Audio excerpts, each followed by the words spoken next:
আসসালামু আলাইকুম।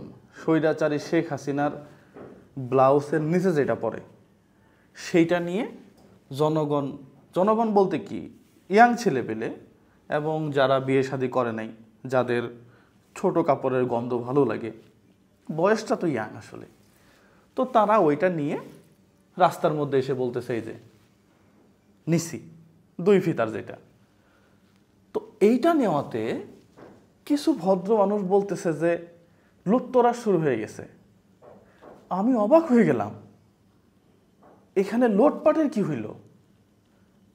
ভদ্র মহিলা যে শাড়িটা পরতো ওইটা কি আপনি পরবেন? আর আপনার বউকে পরাবেন?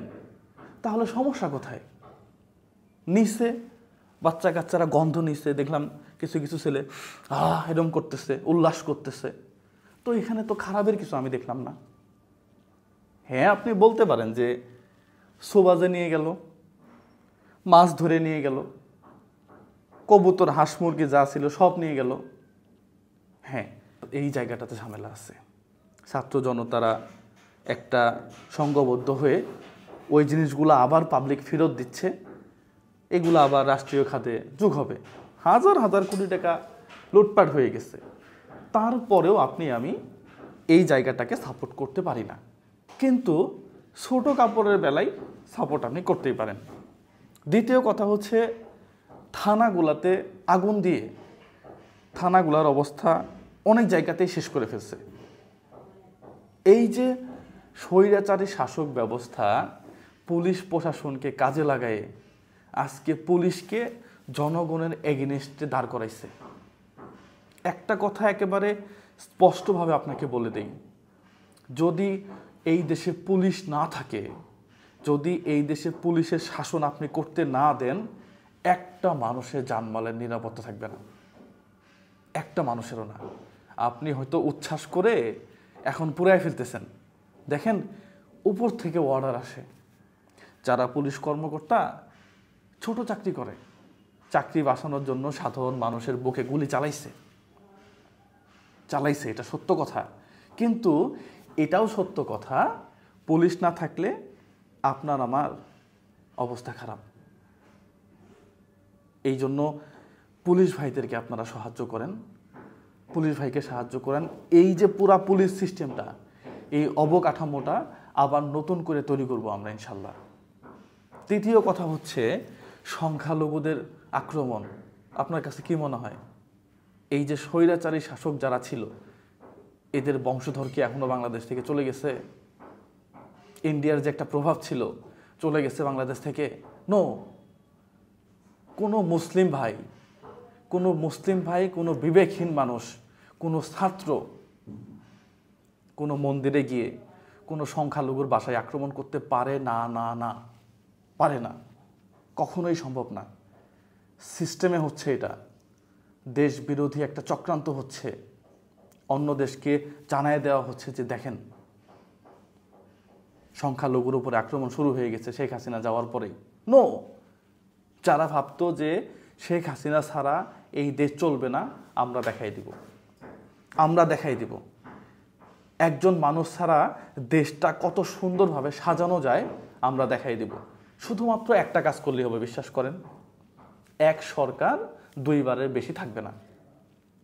তার মানে দায়বদ্ধতা চলে আসবে। এই যে হারুন সাহেব কই আজকে, ও তো ভাবছিল যে এই যে আমার প্রশাসন, এই যে আমার ডিবির অফিস, আমি মৃত্যুরা পরেও আমার ছেলে পেলে এসে এখানে বসবে নাই। কিন্তু এই ভদ্রলোক যদি জানতো যে 2 বছর পরে আমার অথবা 10 বছর পরে আমার এখান থেকে চলে যেতে হবে, ও কিন্তু ছাত্রদের উপরে, যাই হোক সব কিছু ঠিক হবে। এই দেশটাকে সুন্দর করে গড়ার জন্য এখন পুলিশি সহায়তা অনেক বেশি দরকার ভাই, অনেক বেশি দরকার। যেটা হইছে শেষ। হ্যাঁ, অনেকেই বলতেছে যে বিভিন্ন নেতা কর্মীর বাসায় আগুন দিচ্ছে, সমর্থন করি না, কিন্তু একটু তো নড়াচড়া দরকার ছিল নাকি? ওরা বুঝুক যে সরকারি টাকা লুটপাট করে, জনগণের টাকা লুটপাট করে যে স্তম্ভ আমি বানাইছি, এইটা ক্ষমতাচ্যুত হওয়ার পরে সাধারণ মানুষ গোড়ায় দিছে, এই জানানটা থাকা উচিত। তাহলে পরবর্তী যে এই দায়িত্বগুলোতে আসবে না, সেও আর লুটপাট করে এই বড় বড় প্রাসাদ করার সাহস পাবে না। এটাই বাস্তবতা। কই গেল মানবতার ফেরিওয়ালা ব্যারিস্টার সুমন? নাই, আজকে নাই। পা চাটতে চাটতে এমন একটা জায়গাতে গিয়ে পড়ছে, খোঁজ নাই, আর খোঁজ নাই। যাই হোক, এই জায়গাগুলো থেকে আমাদের একটু বের হয়ে এসে চোখ কান খোলা রাখতে হবে। একটা কথা মনে রাখবেন, যারা এই রাষ্ট্রীয় স্থাপনাগুলোতে হামলা করতেছে এরা সাধারণ মানুষ নয়, এরা দেশকে নিয়ে চক্রান্ত করতেছে।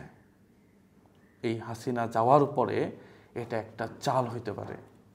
সো আপনার আমার প্রত্যেকের দায়িত্ব হচ্ছে পুলিশ প্রশাসনকে সাহায্য করা, সেনাবাহিনীকে সাহায্য করা, র্যাব বিজিবিকে সাহায্য করা,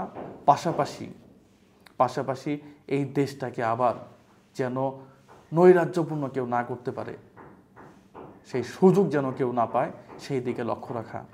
এই দেশ আমার, এই দেশ আমার, এই দেশ প্রত্যেকটা মানুষের। এই দেশে আবার সুন্দরভাবে আমরা প্রত্যেকটা মানুষ, রিকশাওয়ালা যে অধিকার পাবে, সাধারণ মানুষও সেই অধিকার পাবে, এমপি মন্ত্রীও সেই অধিকার পাবে। এইভাবে গড়ে তুলব। আসসালামু আলাইকুম রহমতুল্লাহ।